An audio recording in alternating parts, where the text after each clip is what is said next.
Good morning and welcome to another DM Lab execution cycle. Hope everyone had, well, our American viewers had a wonderful Labor Day. Thank you so much for waking up bright and early to join us. We're really excited for this one. This execution cycle is called Launch a YouTube Ad to Attract New Leads and Customers. And your instructor for this execution cycle is Tom Breeze, and we're so excited to do this with y'all. So just a couple of quick little housekeeping before we get started. My name is Justina Fenberg. I'm the community manager.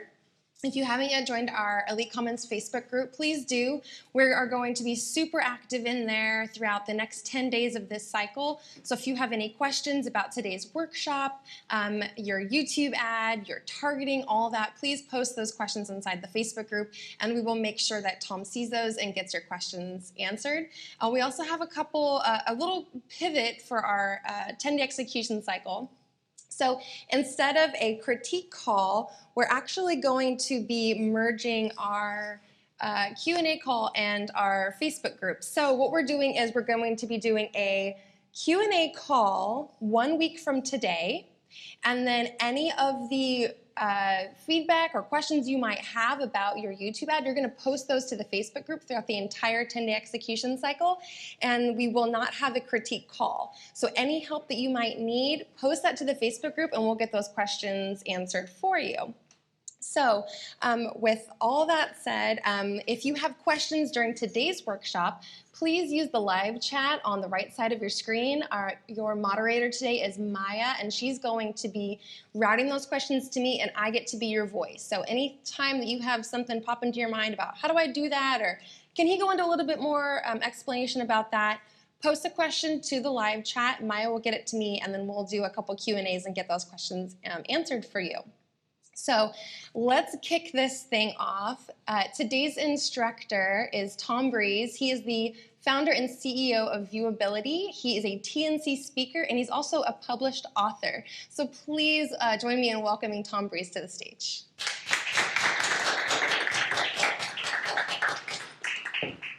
Thank you so much, Justina. And hey guys, how are we doing?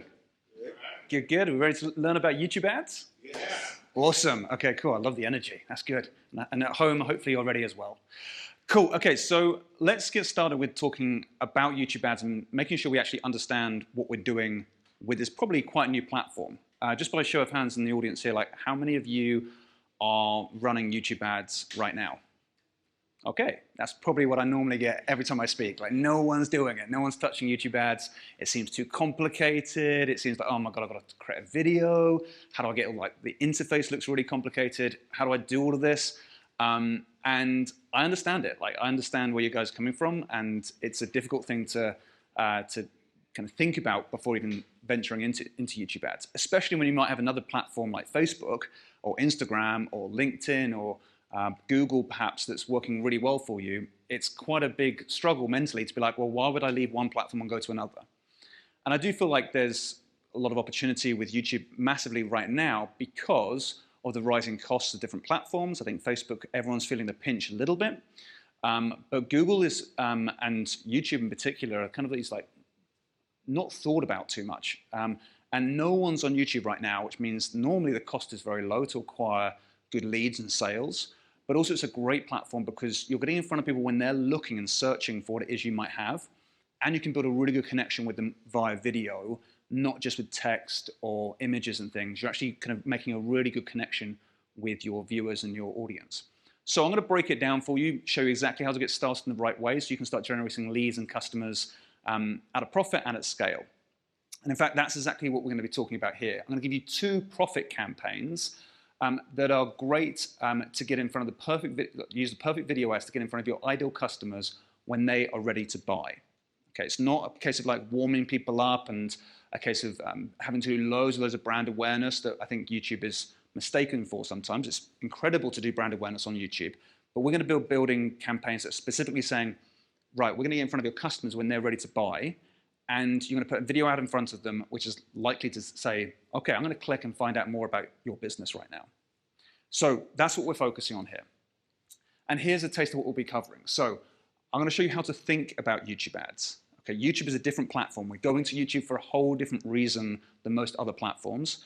And therefore, I want to make sure that you understand the psychology of your customers, what they're doing there, why they're there in the first place, so we can break that down, understand it, so when we start to get video ads in front of them, we know we're putting the right sort of message in front of them. And I'll show you how to find your customers. The targeting on YouTube can seem really complicated sometimes. We're not really going to be focusing on getting in front of your existing visitors to your site and doing remarketing and things. What we're going to be focusing on instead is going after cold traffic, people that don't know who you are just yet, and turning them into customers. Okay? I'm then going to also talk about creating the perfect video ad. Now, we're not going to go into huge amounts of depth about creating the perfect video ad for YouTube, because everyone knows, well, a lot of people know a lot about video, like how to put a good script together, some good storyboard together, so maybe some editing tweaks, etc. What I'm most interested in making sure that you take what you know about your foundational knowledge about creating video and applying it to YouTube. So why is YouTube different, and how do we need to pay attention to that and tweak the videos we're creating to make sure that not only they're YouTube friendly, but they're videos we can go and do. You don't need to go and spend tens of thousands, if not hundreds of thousands, to create a video with the strategies I'm going to share with you. This can be shot with your own iPhone, perhaps, and a few editing tweaks. And you can create some really, really compelling ads. And then we're going to talk about how to build the 2 best campaigns. So it's one thing about kind of saying, where are my audience going? What are they doing? And let's create a great video ad. But how do we get those two to connect and want to take the next step with your business? So it's one thing to say, right, we're going to get in front of them and hopefully show this ad to them. But what offer is going to work? And how are we going to make that, make that viewer click the video, go to the site, and actually take the next step? So here's who's likely to benefit most from this type of workshop. First of all, those that are looking to diversify your traffic sources. So let's say, for example, you're currently promoting a lot on Facebook. You're feeling the pinch ever so slightly with the cost and the rising cost of getting in front of your customers. Maybe you've had some shutdowns. Maybe you've lost a couple of accounts. I hear all about it all the time. I don't touch Facebook ads at all, so I don't know it firsthand. I know YouTube really well, but I know how to play nice with Facebook. But I know that things are changing on Facebook, and it's kind of creating worry and anxiety in the marketplace, and people are taking lots of different strategies. And I think it's still very, very worthwhile mastering Facebook and keeping on top of that. But there always is greener pasture sometimes. And YouTube, I feel like, is the biggest opportunity right now. And it can seem complicated, but we're going to break it down so it's not complicated. I'm also going to show you how you can get started slow and build up. Okay, so if I'm advertising on any platform, I always like to take it slow, spend very small budgets to begin with, and get to the point where I'm like, okay, cool, I'm starting to see the numbers come in now, and I can spend a little bit more. That's what we're focusing on here. You don't have to start off, like you can start off with a $10 a day budget and see how you get on. It's going to give you the data you need to optimize things.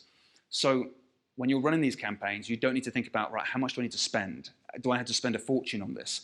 Start slow, get the data in, optimize, scale, and we can go on from there. So it's going to be very profitable, or it should be very profitable from the very moment you get started, and so you can keep on improving things. And also, if you are an agent, or if you're looking to bring in leads and sales profitably at scale, that's something that this is what the whole workshop's about. Okay, this is not about brand awareness. This is direct response. We're getting an ad in front of someone, getting them to take action, and going to buy your products and services, so you make a profit very quickly. I like to try and make a profit with any account that I'm working with within a 48-hour window, sometimes 72-hour window. I don't like to look at it beyond that, because what I want to do is try and liquidate the cost of advertising as quickly as possible. So if I show an ad on a Monday, let's say, I hope that the number of users that have come through, opted in maybe, or bought my product or service, I'm hoping that I would have seen a return or break-even point within 72 hours. So I can then see how to optimize my campaigns quickly. I don't have to waste a lot of money trying to work out and think, well, the lifetime customer value is going to be huge. I'm not too interested in that. I'm saying, how do we liquidate quickly so that we can scale?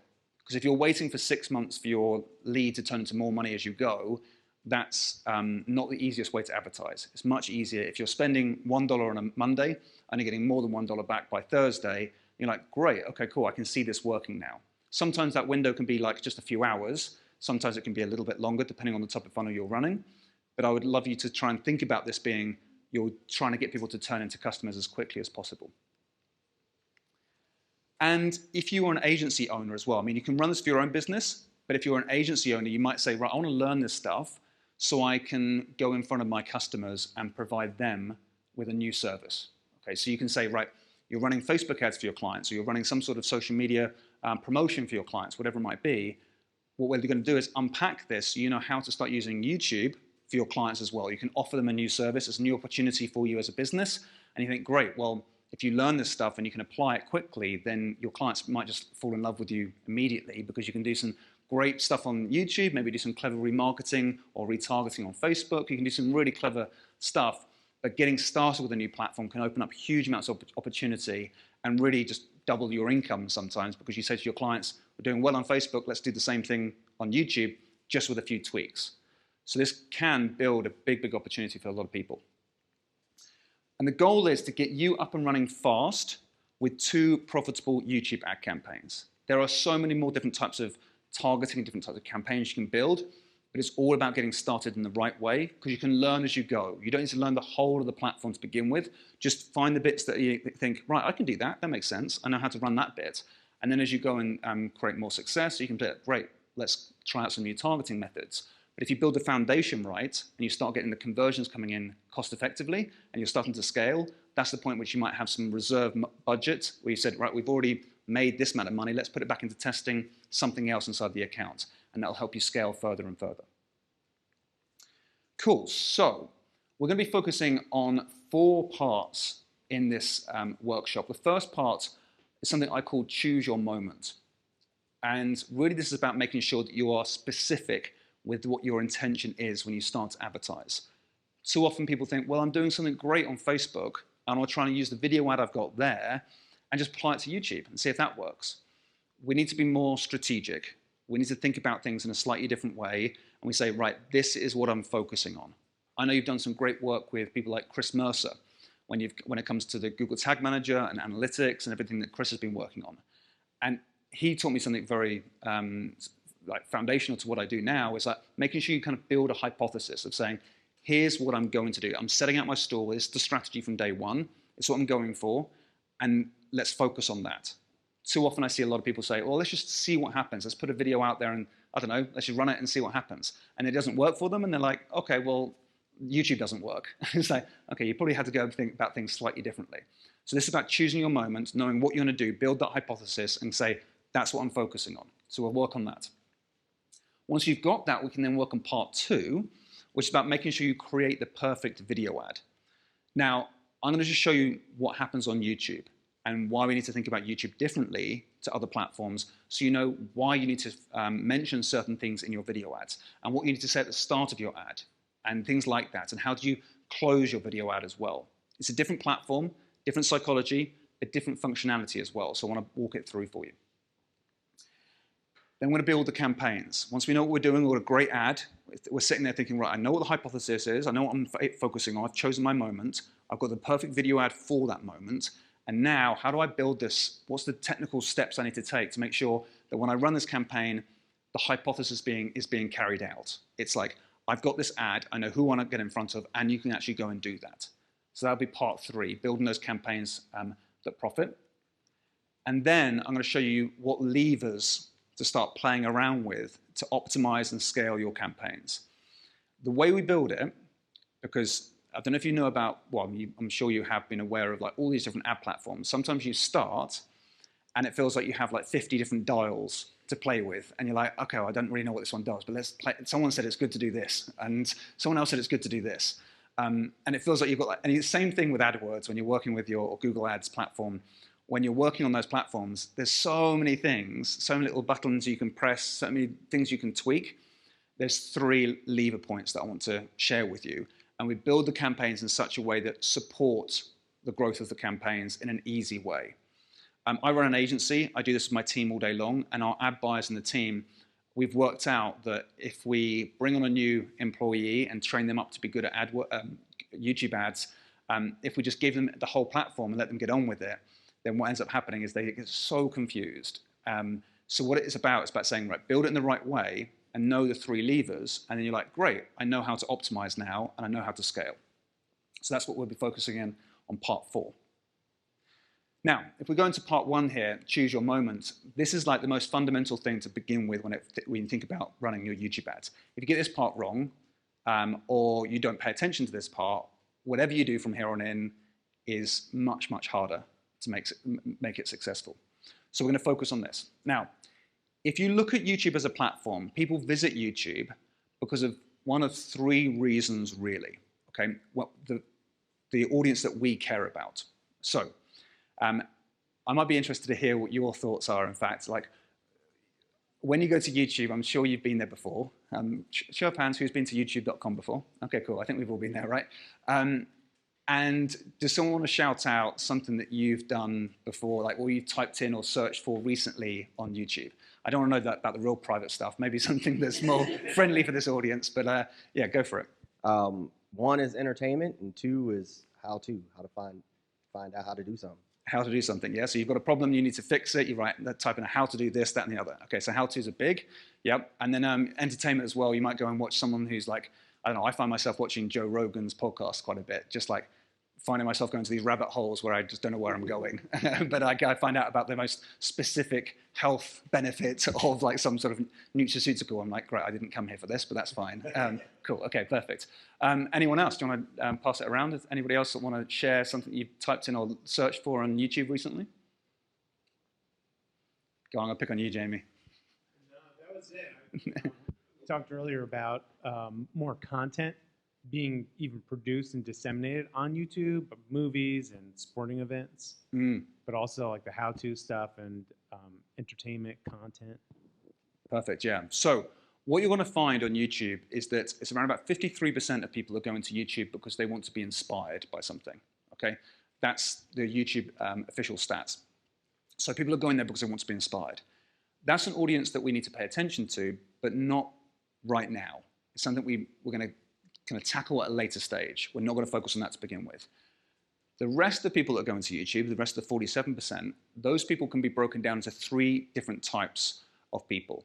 And this is going to be the search people. Like you're talking about how-to people, like that's what people are going for. That's one of the things.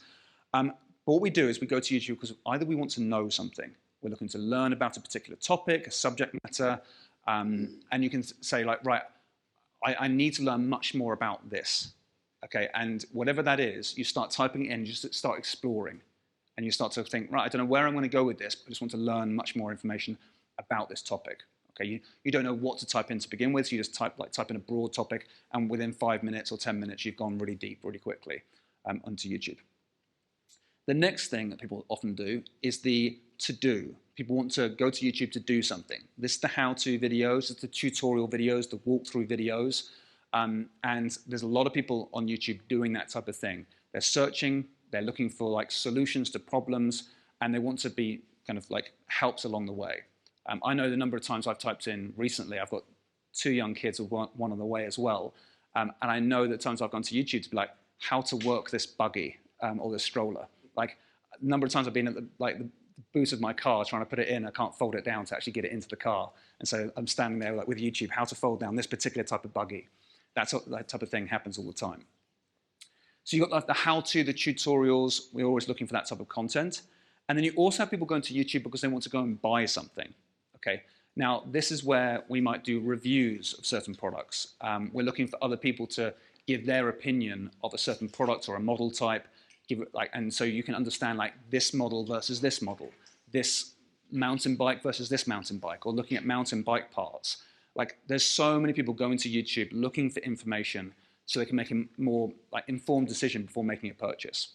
And with that in mind, these are the 3 areas that you should really be thinking about with your customers. When you think about your customers, what potentially might they be typing in if they wanted to know more about your subject matter or what it is you do as a business or what content you can talk about. When they're going to the YouTube and they're thinking, right, what do I do? Or how to do this, tutorial style videos. Can you help them out in that scenario when they're typing that sort of information in? Or maybe they're looking to buy information or buy products and services they're potentially interested in, so they're doing their reviews. Maybe that's the time to throw your hat into the ring as well. Especially if you're maybe not as much of a known brand in the space and someone's looking up mountain bike parts, and you might say, well, we've got the perfect part, you just don't know about us just yet. That's a perfect opportunity to throw your hat to the ring and be there when people are looking for you. So when you keep those in mind, that's the search traffic, wants them to know something, do something, or buy something. I also want you to think about their mindset, their psychology, what's actually going on for them when they're on YouTube. Now with YouTube, you don't really have, and I'm really doing a Facebook versus YouTube comparison here. With YouTube, you don't really have this public profile and your status is not really available on YouTube like it would be on Facebook. So when you're on Facebook, and this is kind of gets a little bit deeper into the kind of understanding of what's happening internally within all of us when it comes to Facebook. On Facebook, you're likely to be going to Facebook because you're wanting to connect with your audience, or you want to see what's happening, or you just want to kind of like see if there's anything new that's happening. And what you're doing is you're publicly, like if you're going to leave a comment, if you're going to do a status update or something, you're publicly showing people this is who you are, this is your identity, and you're thinking about how is this going to reflect on you, okay? Now, this is all status. This is all like, how am I being perceived to other people around me? It's just human psychology, it's what we're built of. As much as we don't like to admit it sometimes, all of our actions, why we do anything, is normally predicated on the fact that we're thinking, what will other people think about me from the fact I'm going to do this thing? Okay, Seth Godin always says, people like us do things like this. That's marketing in a nutshell. And if you think about yourselves, like how do you class yourself? What sort of people do you belong to? So that people like you act in a certain way. And you are aware of this when you're on Facebook. You have this public profile. And whatever interactions you do, you know you're thinking about other people and how you're interacting with them. With YouTube, that doesn't happen so much. With YouTube, it's like a private space. It's still called a social platform, but really it's not that social. Just by show of hands, who has left a comment on a YouTube video in the last week? By show of hands. Okay, so 2 people, okay. And how many people have left a comment on a Facebook post in the last week or something? Okay, everyone in the room, right? It's that sort of thing. We're thinking about how we interact on YouTube, and it is different to every other platform. We're a lot more private, and we don't have that, which is great for us because it leaves us free to explore our dreams and desires. That's quite a big statement to be like, that's why we go to YouTube. But if you look at how people use YouTube, it is very different. So we might be using Facebook like on a snackable process where we kind of like open up Facebook when we're in a queue at in a store or something on those lines, or kind of like open up Facebook every now and again just to see what's going on more than anything else. It's like a distraction tool. Whereas with YouTube, when you go there with a lot more intent and purpose. And the average session duration on YouTube is 40 minutes. It's a long time. That's 40 minutes. That's average. Some people are there for 2 minutes. Some people are there for 3 hours. But we tend to find that the average, people are spending 40 minutes. Now, 40 minutes per session is a long time. It's a great opportunity for you to get in front of your customers. But what they're doing for 40 minutes is they're tapping into things that are part of their own dreams and desires. Status is not necessarily public any longer. Psychologically, you're there focusing on yourself. You're thinking, I can do whatever I want to do, and it's like much more of an unconscious thing. You're not thinking about everyone else around you, and you go and explore topics and subject matter that you're passionate about, and you're free to explore it without anybody thinking something about you, which is really useful for us because that also means that people start to explore things like how to improve my status and make a change in my own life. You'll tend to find that people go to YouTube a lot of the time because they're very interested in making some sort of shift or change. We all are. We're always like, if we're looking at kind of things that products or services that are put in front of us, we're thinking about how is this going to change who we are in front of everybody else and change our own identity and how we think about ourselves. So when you're thinking about YouTube, this is much more at the surface of someone's psychology. Rather than on Facebook, it's much more like I'm more aware of everybody else in front of me. With YouTube, it's much more a case of you're aware of your own desires and what you're there for is private, okay? So when you take that into consideration, you know that people will potentially act in a different way on YouTube than they will do on Facebook. Just keep that in mind for now. How you apply that, we'll talk through as we go through the workshop. Is this making sense to everybody so far? Yeah? Cool. Okay, perfect. So when we go to YouTube as users ourselves, what do we tend to see? Well, we tend to see if we type something in, let's say, for example, we've typed in here how to play guitar. Very rarely do we get to see the video that we want to watch. So what ends up happening is you click it, and an ad pops up in front of you. That's what we're used to seeing, right? We see ads all the time. Now, here is a kind of the interface of YouTube from a user's perspective. So here, you'll be aware that this is an ad because in the bottom right-hand corner, you'll normally have the skip ad button, okay? That's kind of like probably like the most pressed button ever in the first 5 seconds. Everyone hovers over it and presses it as many times as they can before the video says 5 seconds is over, right? That's most of the time what's happening because most people don't know how to advertise well. Like when you see a really good ad that resonates with you, you don't press the skip ad button. And you'll realize this, like, whilst you might think, yeah, everyone presses the skip ad button, when you look at your data that you get through when you're running your ads, you might see something what's called your view rate. And your view rate is showing you how the percentage of people that watch past 30 seconds of your ad, okay? Now, just by kind of like guess out in the audience, how, like your view rate, what do you expect it to be? What percentage of people that see your initial ad load do you think would watch past 30 seconds? Someone want to shout out a percentage? 2%, okay. 30%, okay. 10%, okay. If you can get your view rate to be 2% or 10%, you'll dominate YouTube. Like it's crazy, and I'll talk about why the math and how it all comes together. Normally, you're looking at around about 20% is excellent. You'll normally see a percentage of like 40% and 50% view rates. That's 50% of people that see your ad load watch past 30 seconds. That's not unusual. Now, whilst most people feel like the more engagement you get, the better, that's like a mantra of social media, full stop, you're paying for engagement on YouTube. So we want to look at it slightly differently. If you are going to watch past 30 seconds, we need to make sure it's the right people watching past 30 seconds. So I'll talk through why that is the case as we go through this. But this is called the in-stream ad. And you'll also find in the bottom left-hand corner, you'll have like a white box, typically with a blue button. And those ads are running on YouTube all day long. We see these all the time. Now, those ads are called the in-stream ad, as I just said. And so you pay per view. And a view is considered someone watching past 30 seconds. So that means you pay when someone watches past 30 seconds. So you only want the right people watching past 30 seconds. And that's why the video ad creation needs to be slightly different to usual. Okay? Now, that's the in-stream ad.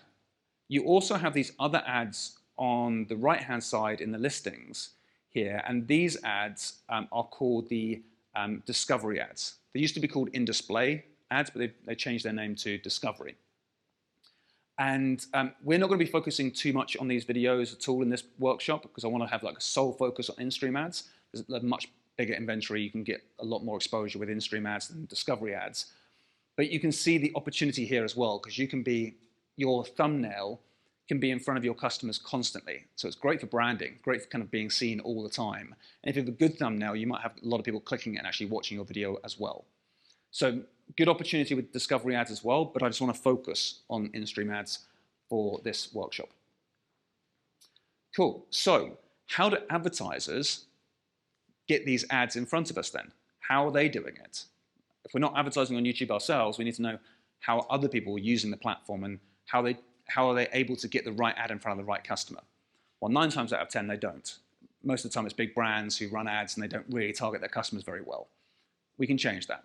So there are a host of different ways of targeting your audience on YouTube, and I'll walk through them with you. Now, the first one is remarketing. This is pretty much exactly the same as retargeting on Facebook. So if you're familiar with Facebook retargeting, very, very similar. Now, you can do it based on interactions on your website.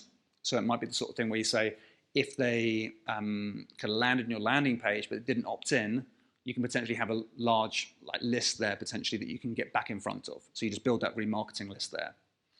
You can also build remarketing lists based on your CRM. So if you wanted to upload your email lists, you can build audiences that way and run ads to them that way. You do have to have a significant amount of spend to be able to do that now. So I think it's $50,000 US in your account to activate that. In the past, it used to be free to do it. So there is that remarketing with not only your website visitors, but also your CRM, your email database. There's also remarketing based on your videos as well. So if someone watches your video, likes it, comments on it, shares it, watches certain types of videos organically from your channel, all these types of things, lots of different types of interaction. If that's going on, you can build lists of people that are doing that as well and get back in front of them with your ads. So a lot of different types of remarketing that's available to you. Going up a level, and this is starting to go into more of a search traffic audience, you've got placement targeting. Now, placement targeting is where you choose the actual individual videos on YouTube that you want to show your ads in front of. So if you say, oh, do you know what, there's a video by Joe Rogan out right now that is perfect for my audience. I just really would love to be able to show my in-stream ad, or what's commonly known as a pre-roll ad. I would love to be able to show people my ad in front of that video there. Well, you can do that with placement targeting. Obviously, the video you're targeting has to be able to be eligible for ads. So the person that's created the video can decide whether they have ads running on their videos or not. But you can put your video ad in front of individual videos should you wish. It's an excellent way of targeting your audience and choosing at a very granular level how to get in front of your customers effectively. We're going to be going into placement targeting quite a bit. You also have keywords. So we're probably all quite familiar with how keyword targeting works on somewhere like Google. With YouTube, it's slightly different. It's a lot more contextual. So if you're typing in keywords into YouTube, or you're watching videos with certain titles and descriptions and tags, what YouTube are doing is they're just kind of observing your behavior. They're seeing what you're doing and understand what type of keywords you tend to type in. And it was almost like they're tagging keywords to you as a user. Now, in that 40-minute session, or that average session duration, if you've typed in those keywords or watched videos with those keywords in, and you've almost been tagged in your session, and we have keyword targeting going on inside of our account, we can show our ads to people that have recently either typed that keyword in or watched videos around that keyword. Okay? So it might mean that you typed in a keyword recently, then you watched Justin Bieber for 10 minutes, and then you came back to do something else and watch something else. And the fact that you watched that first keyword or typed in that first keyword, it means that even 20 minutes later, we might show the ad to you.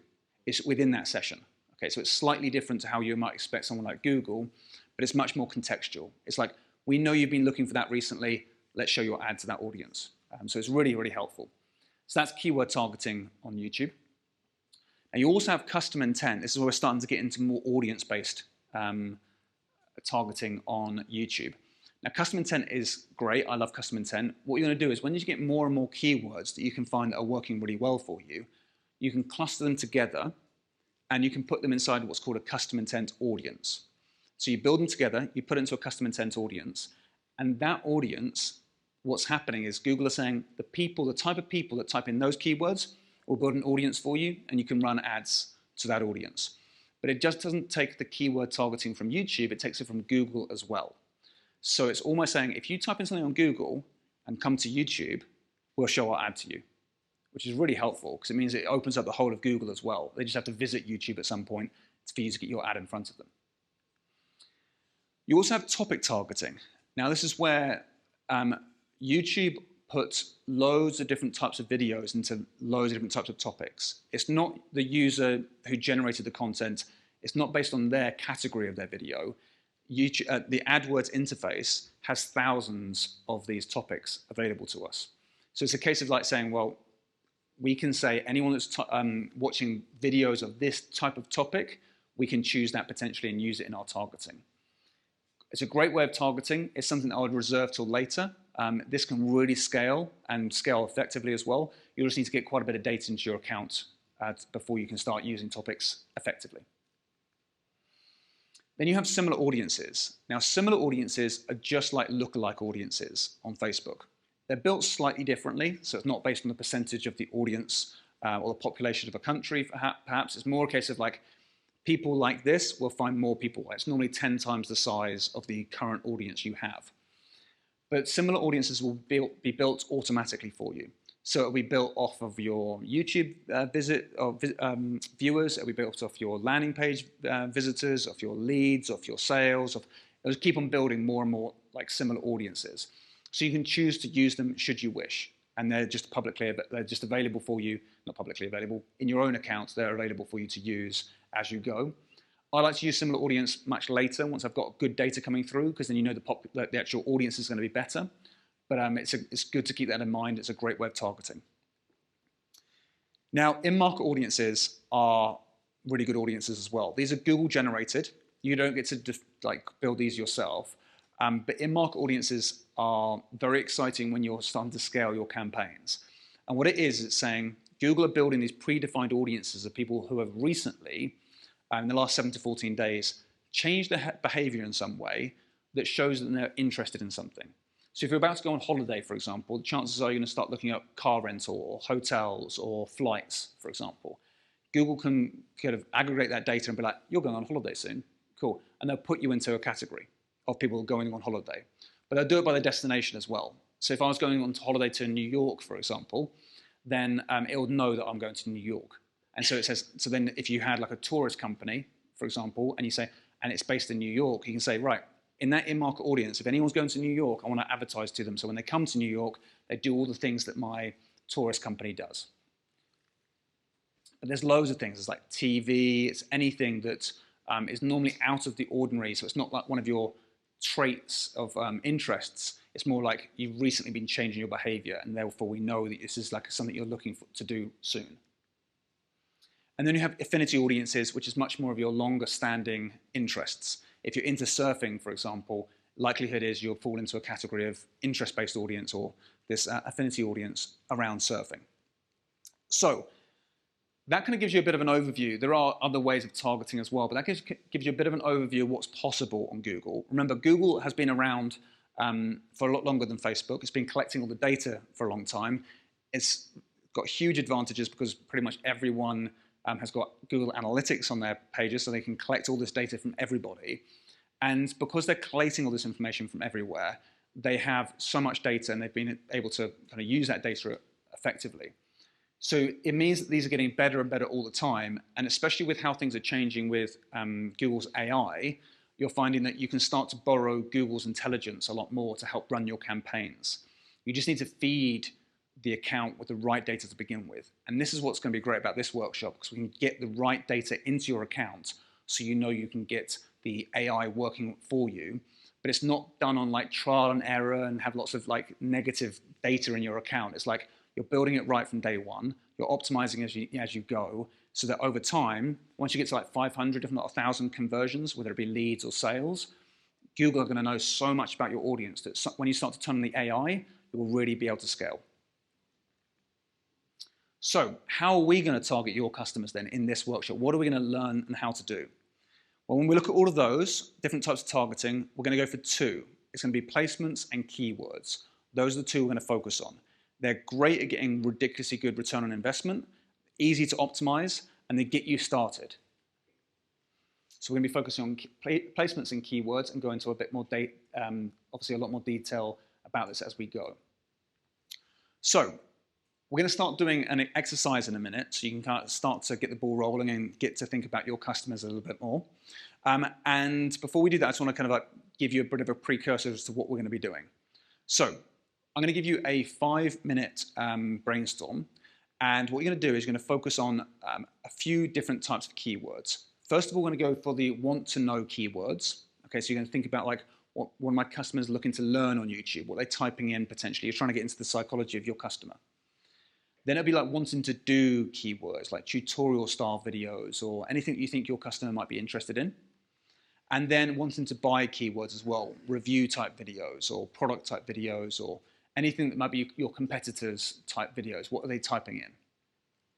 Now, what I want to make sure you get 5 keywords for each one of these categories. Okay, so it's going to be want to know. So I put here as an example, parenting advice. Okay, so you'll know that like parents are going to YouTube looking for advice, just generally, I don't know, I can't handle my kids right now. How do I be a better parent, for example, or parenting advice. I know I've done that a couple of times. So wanting to know type information.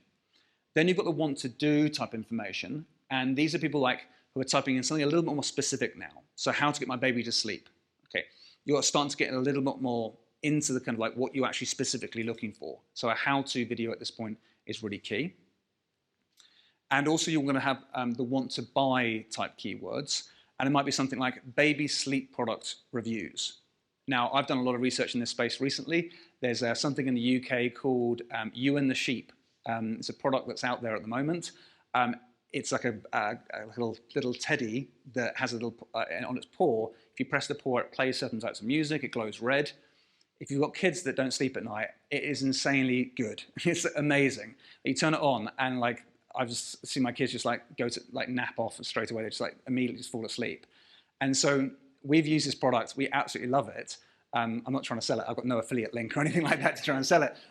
Just a good tip for parents. But what I'm getting at is that once you find out these products that people are raving about, they're going to be typing in like "you and the sheep, does it really work?" or "you and the sheep reviews." So it's actually the product type people are looking for as well. So when they're typing that in, if you had a sleep product for kids that you think, oh, it'd be great to throw my hat into the ring at this point, that's a great time to start putting your thoughts into like, how am I going to target my customers as well? So it's the want to know, want to do, want to buy. I want you to get 5 keywords for each, because here's what we're going to be doing. We're going to do 2 checks when we go through and try and find keywords that we think are right for our business. Those 2 checks are relevancy and volume. Okay, so one thing, once we've written these keywords down, and I'll give you some time in a minute to do this, I want you to think about relevancy first. Now, what you're going to do, and you can go online for this, is you're going to take one of the keywords you've typed in, something you think is like, okay, this is my audience, this is perfect, I think I found the perfect keyword for my audience. You're going to type it into YouTube. So here you can see, for example, I'm going to type in how to get my baby to sleep. And you put that into the search bar. And then what you do is you obviously enter, and you're going to see what comes up. Now, what you're looking to do is saying, are the search results relevant? Okay. Now, sometimes you get some irrelevant stuff that's got huge amounts of view counts. There's a good example, I've done it in the trading world before. If I'm selling some sort of like financial education products, for example, and I was like, how to trade the markets, for example. There's a soccer game called FIFA, and you can trade players with each other. Those videos come up all the time, and if I start advertising on just trade, like the market, for example, you end up finding you advertise in front of loads of gamers. It costs you a fortune, and it can ruin your account very quickly. It also happens when people bring out a song that might be like it could be a nursery, or a nursery rhyme might be okay for this, but if it's like a popular singer who brings out a song that's got the words in the keyword, for example, you can end up finding like, you end up advertising on a Taylor Swift video or something. You're like, this is not the plan at all. So you just need to be a bit careful when you're looking for relevancy. Are the results that are coming up seem like this is what your ideal customer will be typing in? So really what you're looking at is the titles and the thumbnails. And as you go down, you can see like 5 tips to get your baby to sleep through the night. Yeah, that sounds like really relevant to my audience. So you're kind of going through. Here's where YouTube is really interesting, by the way. You can see the 3rd one down here. It says lullabies, and lullabies for babies to go to sleep. Now, I was not looking for lullabies at all, but YouTube's algorithm knows that might be something I'm very interested in. So the platform is much more contextual than it is looking at the semantics of the actual what we've typed in. Okay, so it's going to say, right, if you type in how to get my baby to sleep, it's going to start providing you results that they think is going to be helpful. And that would be helpful. So if I'm trying to get my baby to sleep and it's like, okay, maybe I just press play on this and a lullaby starts and they fall asleep, I'm like, that works, that's fine for me. But it could have been anything. I wasn't really too sure what was going to come up. And so you're kind of looking for its relevancy as you go through. Just make sure you think, right, this is what would be right for my customers. And that's the first thing, make sure it's relevant. The second thing you want to make sure is there's enough volume as well. There's enough people going there and actually doing this to make it worthwhile you building a campaign around this. So is there enough volume? You type in the same keyword again, and what we're looking for here is to say, like, how many views are coming up? And our rule of thumb in our agency is to say, the aim is we go for search terms where the video results have more than 10,000 views, okay, on average, if you look through all the different results. Now, take that with a bit of a pinch of salt, because let's say, for example, someone released a video yesterday, and it's ranking because of it's new, and it's got like 500 like views or something like that. Take that into consideration. You're not kind of expecting every video to be perfect, but you're going to go through it and just be like, yeah, there seems like a viable market here. It seems like there's enough people searching for this, and it's relevant. I might have found the perfect moment to get in front of my customers. Okay, and that's what we're looking to do. Write down those keywords. You're going to hopefully have about 15 or so. If you think of more, great. If you think of less, not to worry. But what you're going to start doing is you're typing them in. You're looking for that relevancy, you're looking for the volume, and then what we're going to do is move on to choosing your moment. So we're going to focus on that. I'm going to pass back to Justina to go from there. Thank you so much. So before we go on break, could you jump back to the slide that had the keyword search term or the questions that you want them to ask? Of course, yes. Perfect. So we'll go ahead and get that set up so everyone can have that as a reference, and we'll go ahead and take camera shift. Go ahead and take 5 minutes to give y'all some time to write down those keywords. And please, if you're watching today on the live stream and you have questions about these, please go ahead and post those questions, and Maya will get those routed so that Tom can answer those. All right, so we'll see you here in a couple minutes.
Perfect. Okay, cool. So A couple of questions that came up throughout that process was, should we go and use the Google keyword tool and get some inspiration there? I would reserve that till later. What I want you to do is start thinking about psychologically, like, here's what I think my customers are going to YouTube for. Get really clear with that. And then later, go and use some tools to help you. Remember, all the keyword tools that are out there, like 95% of them are focused on Google's data. They're starting to use Google's data to try and tell you this is what's happening on YouTube. And it's very different. People use YouTube differently to Google. So I want you to think differently and really focus on what you think your customers are doing on YouTube to begin with. It's just a different platform. And when they've got keyword tools, they try and borrow it across and say, here's actually what's happening on YouTube. It's not true. There was other questions about recency of the video. So if there's like a viral video from a year before that's got caught up in your list, just take that into consideration in the view counts. Like, you might say, right, well, yes, there's a video here that's got loads and loads and loads of views in the search results, but you know that's probably not getting the views it was a year ago, for example. And so just take that into consideration. You're not necessarily looking for like going a deep dive into every video here. What you're looking to do instead is, bless you, what you're looking to do instead is really just like look at broadly that area and say, okay, cool, it seems like there's a viable market here. People are doing stuff in this space. So it's worth getting in front of those customers. But it does pull back onto, you'll start to realize that like when it comes to different types of offers that you have, it starts pulling on that status we were talking about before as well. So when it comes to what you think your customers are doing, really think about what change they're looking to do. We're working with someone in the audience here that runs a trading education company. And in that space, people want to make that shift to become a trader. They want to be perceived as people around them. They want other people to see them as a trader. That's a big draw for people. Yes, there's the thing of like, maybe I can work from home, get my freedom, make a lot more money and things like that. But a big, big part of it is going to be the status of saying, I'm not only a trader, and if I can become a successful one, great as well. Same thing with business as well. If you're offering an opportunity to people as opposed to an improvement, it's a big draw on YouTube. That's why we're going there. We're going there for our dreams and desires. That's what we're focusing on. When we're going there ourselves, we're investigating stuff in our own space, no status being shared anywhere. We have the chance to explore. So if you have products and services that offer an opportunity to people, it gives you a big advantage. Okay, so just to give a bit more context there around that, when it comes to, like we had like a client or a prospect come to us recently with a piece of software that helps you send emails based on people's actions, and it comes through as an email, not as a broadcast, so to speak. So it feels much more personal. Great bit of software, but they found that 50% of their audience were people that are looking to use it for their own business. 50% of their audience were people that were looking to use that to provide a new service to their customers. Okay, they've been doing all their marketing to say, as a business owner, let's go and use this to get you more leads and sales. They should have really been focusing a lot more effort on all those people that are looking to provide this as an opportunity to other people. So it's like this software can help you bring in a new service to your customers. I know from my own stuff that not many people love doing YouTube ads. It's not like you wake up in the morning and go, I can't wait to build a new campaign on YouTube ads. But people do get really inspired by the idea of saying, we could provide YouTube ads to other people. We could do this as a service, and it opens up a whole new business. That's a much bigger draw. And so it's kind of looking at it and saying, is this an improvement offer, which is hard to sell, versus an opportunity to other people as a much easier thing to sell? Anyway, we're going slightly off track here. So hopefully you've got your 5 keywords here. You've been through, you've checked on the relevancy and the volume as well. And you kind of like, you can look at a few of those and you can say, great, I think I know where my customers are going. Just in this audience as well, does anybody want to share a keyword or something they kind of got inspired by? They feel like they might have nailed something. They feel like this could be a good keyword for my audience. Great, let's we grab the mic. Oh, could you pass the mic across? It's all right, thank you. Yeah, yeah, the box, yeah. All right, soft skills curriculum. Soft skill curriculums. Yeah. Okay, perfect. And what's the view counts typically of something? I didn't check the view count. You should just brainstorm. So I was just brainstorming just the keyword. This is what I think my ideal customer would look for. Perfect. Okay, so what I might suggest is going onto YouTube, typing it in, seeing what comes up, and saying like, okay, cool. Is there a lot of view counts for it? Is it relevant to what my customer's actually looking for? And playing around with that for a little while and seeing like, okay, cool. try and identify more and more closely exactly what that keyword might be, that you can say, if my customer types in that, I know I'm going to get my ad in front of them. And you know it's going to be the perfect moment. And if I don't find the results that I'm looking for, like once I type it in and the results seem quite different, but this soft skills curriculum is specifically what I provide, what do you suggest I do? Change the keyword in a way. This is exactly what we provide, soft skills curriculum. How would you change that? Yeah, okay, cool. So think about what benefit you're giving to your viewer. So if there aren't the view counts, if it doesn't seem too relevant, really go maybe what we call chunk up another level and be like, what do we think people are looking for? Maybe a broader message, perhaps. Or if it's like way too big, sometimes the volume is huge and the relevancy is really tightly niched in, then you think, okay, now maybe let's go even further, deeper, because we can be much, much more specific as you go. So it's just exploring it a little bit. Like if I take the like how to get my kid to sleep at night, I might be kind of looking at it and being like, okay, well, there's that lullabies thing that came up. Maybe that would be an angle that I could pull on if like there was no one typing in how to get my kid to sleep at night. You might be like, well, maybe there's a lullaby angle here because loads of parents are typing in lullabies and putting them in front of their kids to help them sleep at night. Right. That's an angle I didn't think of before. So you're kind of like trying to work out the intent behind the keywords that are a lot more popular, that are still relevant. Does that make sense? Yeah. Cool. Okay, perfect. Do you want to chuck it over here? So piggybacking on that, what kind of volume are you looking for? Because if we're working on my stock trading client, how to become a trader, we're looking at 100K to 3.6 million, as opposed to trading the E-mini S&P, which we're looking at 7,000 to 33,000.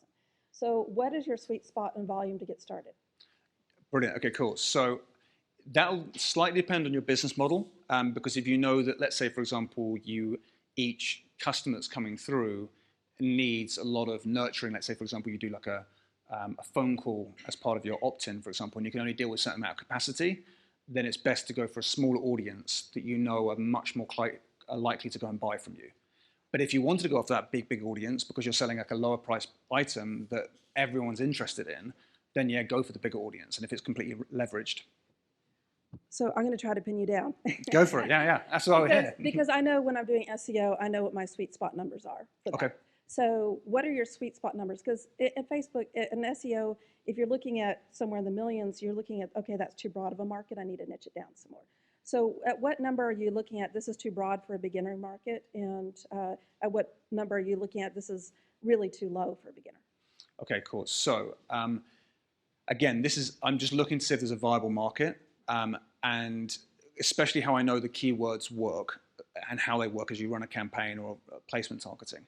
I would say if you know there's a lot of volume, focus on relevancy and don't look at the view counts. As long as it's almost like a checkpoint, because what you're going to end up finding that happens is that if you can scale into it, you're just going to start adding more keywords as you go that are broader and broader and broader, and then you'll realize some of them are not working for you, and you might need to create different ads for those ones.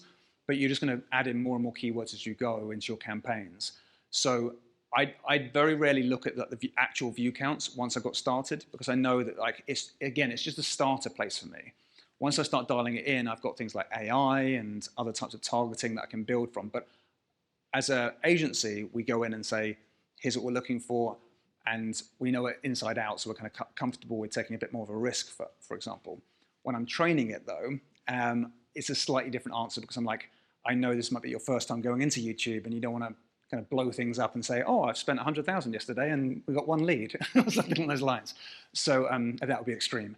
But so the way that I would recommend it is to say, start with something small, find your feet, and say, great, we've got something going here.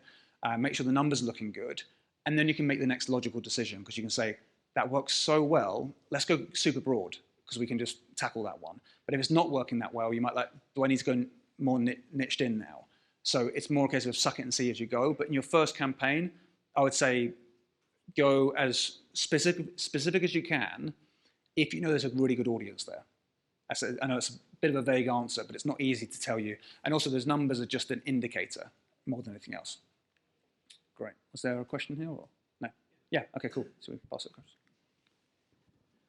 So what if you know you have a super niche market that does not have, that won't reveal itself in terms of many views, Is YouTube still a good platform to reach that super niche market? Potentially not, is the honest answer. Yeah. Sometimes clients or prospects will come to us and they'll say, hey, I'm doing really well on Facebook or LinkedIn or another platform, and we can't wait to get started on YouTube. And they come with such hope and energy and excitement. And I look at it and I'm like, I just don't think your audience is on YouTube, unfortunately. I wish they were, because I'd love to take your business and work with you. But sometimes you look at it and think, this is just, it's not going to turn into anything. In that scenario, you've got one or two options, really. Don't explore YouTube, which is a good answer. Sometimes saying no to something is as good as trying to figure it out, because then you can focus your efforts elsewhere.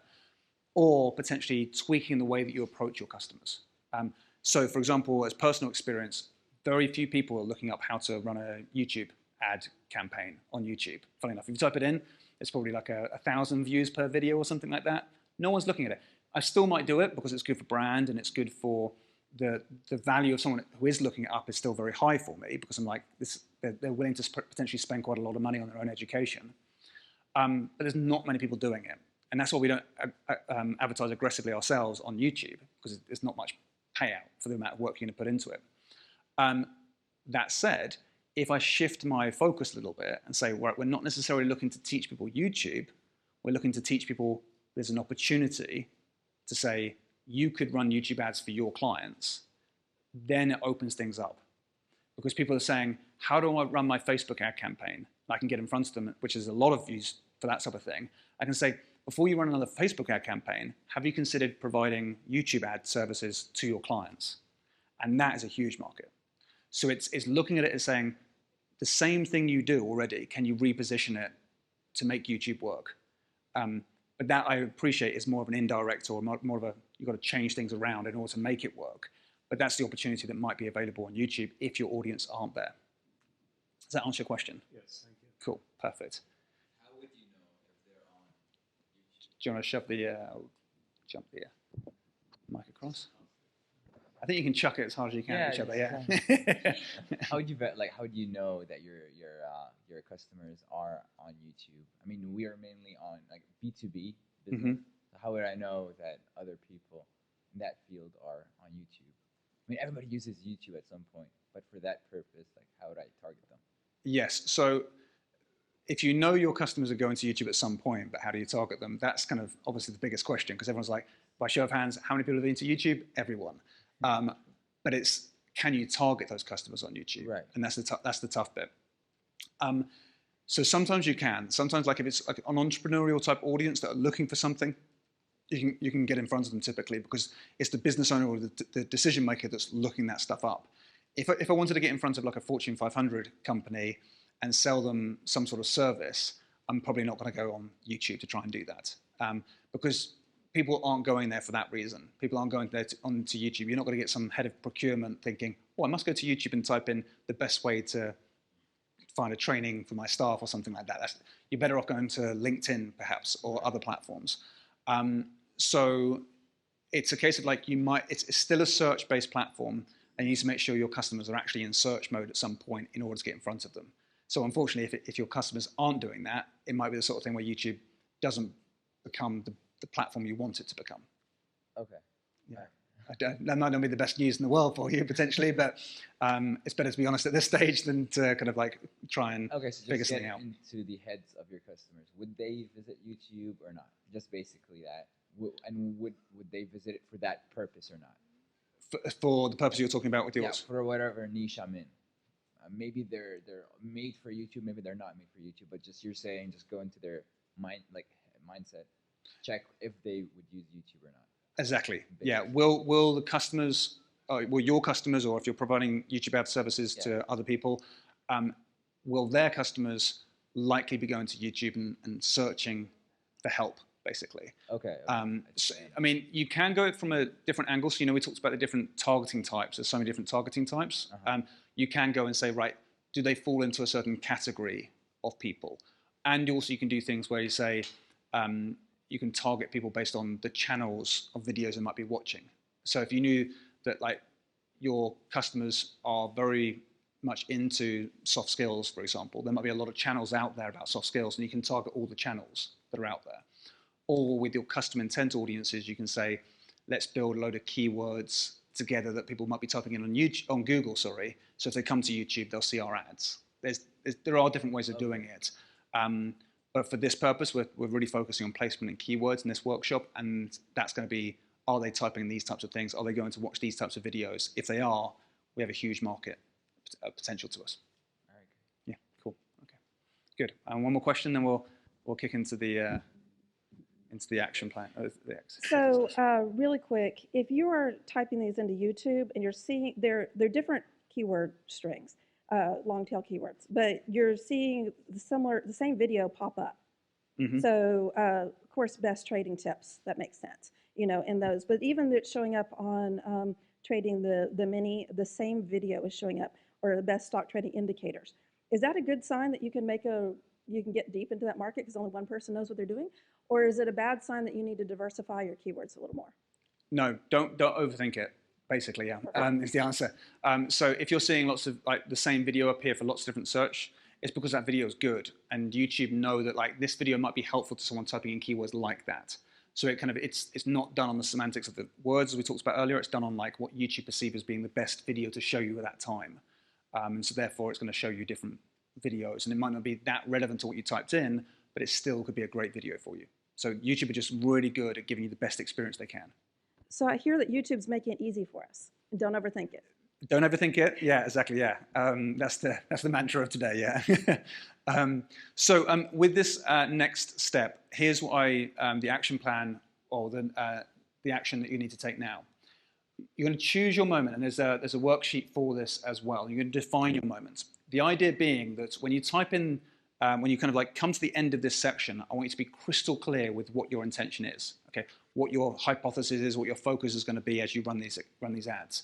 So you're going to look at something and say, when any blah, and that will be your customer, the age, the gender, included if necessary, types in whatever keyword that you think will be the best for your audience. I'm going to be there for them with a compelling video ad with a link to my free or paid offer. You might want to title that offer, whatever it needs to be. That is the perfect solution to their problem. If you write a really compelling sentence here that follows that structure, you're going to have the perfect focus when it comes to running your campaigns on YouTube. In terms of building the right videos, making sure that you create the right campaigns and target your customers, and you're going to find that you have a lot more clarity in what you're doing as you go through this. A lot of the time, I don't know if you've ever read the book Essentialism, saying no is the most powerful thing, unless you say, hell yeah, I'm going to do that, okay? This is what we're doing here. There's so much opportunity for you on YouTube. There's so many things you can do. Just bite off one thing. Be brave enough to say, I'm just going to do this one thing. I'm going to master that. Once I've done it, I'm going to move on. And then maybe later I'm going to go back and do many more videos and kind of build other campaigns and things. But just to get started, don't overcomplicate things. Just get really crystal clear with, let's just build this one thing out, optimize it, scale it, and you'll be like, great, I'm making money. Now let's move on to another type of campaign that we can build. But I want you to get really crystal clear. So an example might be here. When any new mum, so I'm taking into consideration the gender and the situation they're in. So when any new mum types in how to get my baby to sleep, I'm going to be there for them with a compelling video ad that links to my free offer, the ultimate infant bedtime routine, that is the perfect solution to their problem. If you've written something like that, or words to that effect for your niche or whatever you're focusing on, and you've got that by the end of this section, you're going to be primed and perfectly ready to move into running some really, really effective YouTube ads. So that's what I'd like you to do. Work on that, and we'll be ready for the next section.